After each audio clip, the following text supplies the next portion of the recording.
Hi madam. Hi. Bigg Boss చూస్తున్నారా? ఎలా అనిపిస్తుంది మేడం ఈ సీజన్?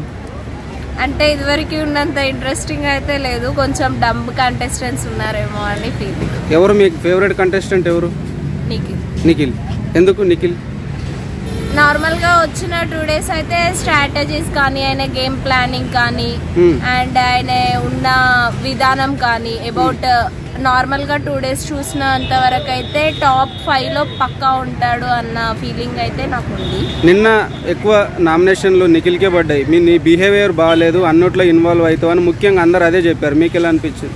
అది ఎందుకు అనిపించింది అని అంటే, సోనియాతో ఫస్ట్ థింగ్ ఆయన డౌన్ అవ్వడానికి రీజన్ సోనియాతో ఉండే ఫ్రెండ్షిప్ కానీ, లైక్ ఫ్రెండ్షిప్ ఓకే, అది ఇండివిజువల్ పర్స్పెక్టివ్లో ఉంటే దానికి ప్రాబ్లం ఉండదు. బట్ ఆయన గేమ్ని కూడా, ఐ మీన్ ఫ్రెండ్షిప్ని గేమ్లో కంబైన్ చేయడం వల్ల నిఖిల్ ఆట డౌన్ అయిందేమో అని మా ఫీలింగ్. రీసెంట్గా బేబక్క ఎలిమినేట్ అయింది. బేబక్కని మేము అడిగితే ముఖ్యంగా నిఖిల్ వల్లే నేను ఎలిమినేట్ అయ్యాను, second person Manikanta, third person Sonia అని చెప్తుంది. మరి ఎలా అంటారు ఆమె వ్యాఖ్యలు? నిఖిల్ వల్ల ఎలిమినేట్ అయ్యారు అని కాదు. నిఖిల్ ఏంటి అని అంటే, ఆయన పాయింట్స్ 100% కరెక్ట్. ఎందుకు అని అంటే, ఇప్పుడు ఫర్ ఎగ్జాంపుల్ ఒక గ్రూప్లో ఒక క్లాన్లో తీసుకున్నారు అనుకోండి. ఫర్ ఎగ్జాంపుల్ క్లాన్లో తీసుకున్నప్పుడు ఎలా ఉంటుంది, లైక్ ఆట పరంగా ఏదైనా డౌట్స్ ఉంటే కూర్చోబెట్టి మాట్లాడవచ్చు.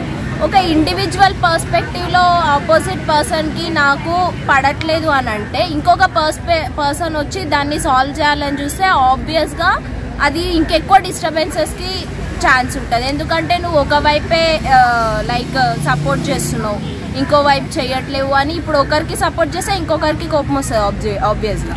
సో ఇండివిజువల్గా ఎవరు తీసుకోవాలని అనుకోరు. ఇఫ్ గేమ్ పరంగా అయితే అలా చెయ్యలేదు అని అంటే అది 100% యాక్సెప్టబుల్. హౌస్లో 2 గ్రూపులు ఉన్నాయి, కర్ణాటక తెలుగు అని, అండ్ 2 లవ్ ట్రాక్స్ కూడా నడుస్తున్నాయని అంటున్నారు. బయట రూమర్స్ అయితే వస్తుంది. మీకు ఎలా అనిపించింది? లవ్ ట్రాక్ అన్నది అయితే అక్కడ లేదు. ఎందుకు అంటే, సోనియా మొన్ననే డైరెక్ట్ చెప్పేసింది ఏమని అని అంటే, ఇంట్లో ఒక పెద్దోడు చిన్నోడు అంటే పెద్దోడు నిఖిల్, చిన్నోడు పృథ్వీ అని చెప్పేసింది. సో పెద్దోడు చిన్నోడు అంటే యాజ్ బ్రదర్స్గా ట్రీట్ చేయొచ్చు, యాజ్ ఎ ఫ్రెండ్గా ట్రీట్ చేయొచ్చు. అది చూసే వాళ్ళ పర్స్పెక్టివ్ బేస్ అయి ఉంటుంది. అక్కడ లవ్ ట్రాక్ అయితే ఏమీ లేదు. అంటే మొన్న విష్ణుప్రియ పృథ్వీని కాఫీ ఇస్తుండగా నన్ను ఇష్టపడవచ్చు కదా, నేను అన్నీ చేసి పెడుతున్నాను ఒక మాట అన్నది. విష్ణుప్రియ గురించి చెప్పాలి అంటే, షీజ్ అంటే ఆమె మొత్తం ఎంటర్టైన్మెంట్ ఇవ్వాలని ఫిక్స్ అయిపోయింది. వచ్చిన రోజే చెప్పింది, ఈ in house or out house ఏదైనా సరే నేను ఎంటర్టైన్మెంట్ ఇవ్వడానికి మాత్రమే వచ్చాను, ఎంటర్టైన్మెంట్ ఇస్తాను. సో ఎంటర్టైన్మెంట్ ఇలాగే ఇవ్వాలి అని ఎవరు చెప్పలేదు. అవుట్ రేటెడ్ కామెడీస్ ఉంటాయి, ఇంట్రేటెడ్ కామెడీస్ ఏవైనా ఉండొచ్చు. బట్ అది చూసే వాళ్ళది తీరు బట్టి. ఆమె డైరెక్ట్ ఓపెన్గా చెప్పేసింది, నేను ఏదైనా చేస్తాను, కానీ అది కామెడీ కింద తీసుకోండి అని చెప్పింది. మణికంఠ గురించి మీ ఒపీనియన్ ఏంటి? మణికంఠ గురించి ఒపీనియన్ అంటే, స్టార్టింగ్ అయితే నచ్చలేదు సీరియస్లీ, కానీ ఆఫ్టర్ ఆయన అవుట్ బర్స్ట్ అయిపోయినాక హీస్ చేంజ్. అంటే లాస్ట్ సీజన్లో పల్లవి ప్రశాంత్ అండ్ అమర్దీప్ ఆడినట్టు ఈ సీజన్లో మణికంఠ ఒక సెంటిమెంట్ ఎమోషనల్ ఫీలింగ్తో ఆడుతున్నాడు అని ఒక బయట అయితే టాక్ ఉంది. మీకు ఎలా అనిపించింది? సెంటిమెంటల్ అన్నది నాకు నామినేషన్ అవుట్ బర్స్ట్ అవ్వక ముందు వరకు అదే అనిపించింది. But once he out bursted, ఎప్పుడైతే నిఖిల్ కానీ మన కిరాక్ సీత కానీ కూర్చొని మాట్లాడారు కదా, లైక్ ఇలా కాదు ఇలా, నువ్వు ఇప్పుడు అవుట్ బర్స్ట్ అయిపోయినావు కదా అని, లైక్ నీ బర్డెన్ మొత్తం దిగిపోయింది కదా, ఇప్పటి నుంచి గేమ్ మీద ఫోకస్ చేయి, అవతల బయట ఏమనుకుంటున్నారో అన్నది నీకు అవసరం లేదు, నీ పర్సనాలిటీ నువ్వు డెవలప్ చేసుకో అని ఎప్పుడైతే చెప్పారో అప్పటి నుంచి ఆయన అవును నిజమే, బయట వాళ్ళ మాటలు విని నేను ఇలా ఆడాలని స్ట్రాటజీతో వచ్చాను, సో ఆ స్ట్రాటజీ నాకే తిప్పికొట్టింది, కాబట్టి ఇప్పటి నుంచి నేను ఎలాగుంటానో అలాగే ఉంటాను అని చెప్పి ఆయన గేమ్ చేంజ్ చేసుకోవడం అనేది జరిగింది. సో ఈ వీక్ అనేది చూడాలి. ఇఫ్ హీ చేంజ్ అయ్యాడు అనుకోండి, ఆయన ఖచ్చితంగా ఉంటాడు హౌస్. అంటే నిన్న నామినేషన్లు పూర్తయినాయి, అన్ఫేర్ నామినేషన్ ఎవరిది అనిపించింది మీకు? అన్ఫేర్ నామినేషన్ అంటే నాకు ఎవరి పాయింట్స్ వాళ్ళవి, బట్ సోనియా పాయింట్స్ అన్నవి నాకు కరెక్ట్ అనిపించాయి. అంటే ఈ సీజన్ టాప్ 5 ఎవరు అనుకుంటున్నారు మీ ఒపీనియన్ ప్రకారం? టాప్ 5 అంటే నాకు మొత్తం డంబ్ అనిపించింది. బట్ టాప్ 5 ఇప్పటి వరకు చూసుకున్న దాంట్లో అయితే మన ఆదిత్య గారు ఉంటారు, ఆదిత్య గారు కాదు, లైక్ మన నిఖిల్ ఉంటారు, and Sonia if she change అంటే ఇప్పటికీ నెగటివ్ ఉంది, కానీ ఆమె పాజిటివ్గా మారితే మాత్రం తన టాకింగ్ స్కిల్స్ వల్ల ఉండొచ్చు. కానీ ఒకవేళ తను మారకుండా అలాగే ఉంటే మాత్రం శివు. టాస్కుల పరంగా చూస్తే నైనిక చాలా స్ట్రాంగ్, మంచిగా గెలుస్తుంది కూడా. ఆ అమ్మాయి టాప్ 5లో ఉంటుందా? నైనిక ఉంటుంది టాప్ 3 టాప్ 4. అంటే లాస్ట్ సీజన్తో పోల్చుకుంటే ఈ సీజన్ టాస్క్లు ఎలా అనిపించినాయి మీకు? అంటే నాగార్జున గారు unlimited fun, unlimited entertainment, terms ట్విస్ట్లు ఎక్కువ ఉంటాయి ఈ సీజన్లో అన్నాడు. లిమిటే లేదు అని అంటాడు. మీకు ఎలా అనిపించింది ఈ సీజన్? లాస్ట్ సీజన్ పరంగా అంటే అప్పుడు వాళ్ళకి ఒక రౌండ్ ఫిగర్ అనేది ఉంది. మీరు ఎంత ఆడినా కానీ లాస్ట్ ఫైనల్ ప్రైజ్ అయితే 50 lakhs. అది ఏ సీజన్ అయినా ఎక్కువ అని చెప్పాడు. మీరు ఎంత ఎఫర్ట్స్ పెట్టినా ఎఫర్ట్స్ పెట్టకపోయినా మనకు వచ్చే ఫైనల్ ప్రైజింగ్ అయితే 50 lakhs.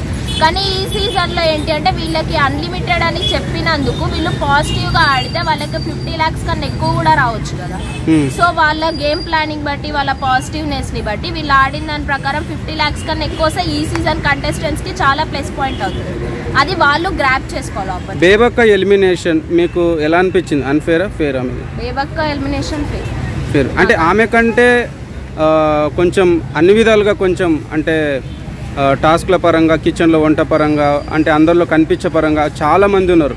ఆమె గారు వెళ్ళాలి యాక్చువల్గా నా పరంగా అయితే.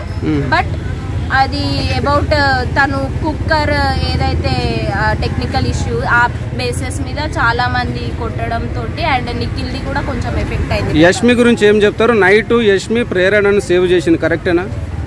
అది నాకు కరెక్ట్ అనిపించలేదు. బికాజ్ ఎందుకు అంటే ఫ్రెండ్షిప్ చూపించిందేమో అని నా ఫీలింగ్. పృథ్వీని సేవ్ చేసి ఉంటే బాగుంది. అంటే కర్ణాటక తెలంగాణ 2 గ్రూపులు విడిపోయినాయి, కర్ణాటక వాళ్ళందరూ ఒకవైపు అయిపోయినరు అని ఒక టాక్ అయితే బయట వినిపిస్తుంది. మీకు ఎలా అంటే యష్మి ప్రేరణని కర్ణాటక ఆ ఫీలింగ్తోనే సేవ్ చేసిందని నైట్ అని అంటారు అందరు. మీకు ఎలా అనిపించింది? నాకు లాంగ్వేజ్ గురించి, స్టేట్స్ గురించి అయితే నేనేం అనుకోలేదు. బికాజ్ వాళ్ళు ముందు నుంచే సీరియల్లో ఫ్రెండ్స్, సీరియల్ ఒకటే సీరియల్ కాబట్టి ఆ పరంగా సేవ్ చేసిందేమో అని. శేఖర్ భాష గురించి మీ ఒపీనియన్ ఏంటి? శేఖర్ భాష గారి గురించి అని అంటే ఆయన జోక్స్ గురించి అందరు నామినేట్ చేస్తున్నారు. బట్ మేబీ ఆయన అదే పరంగా నేను ఇందులో ఉండాలి అని ఆయన స్ట్రాటజీతో వస్తే అది దానికి మనం ఏం చెప్పలేము. But it is not fair. అంటే టాప్ 5లో ఉంటాడా? అంటే ఇంకా ఇంప్రూవ్ అవ్వాలి ఆయన, ఇంకా ఇంప్రూవ్ అవ్వాలి శేఖర్ భాష. అంటే ఈ వీక్లో బయటకు వచ్చేది ఎవరు అంటారు? నాకైతే ఈ వీక్లో ఆదిత్య వస్తాడేమో అని నా ఫీలింగ్. కిరాక్ సీత ఎలా ఆడుతుంది?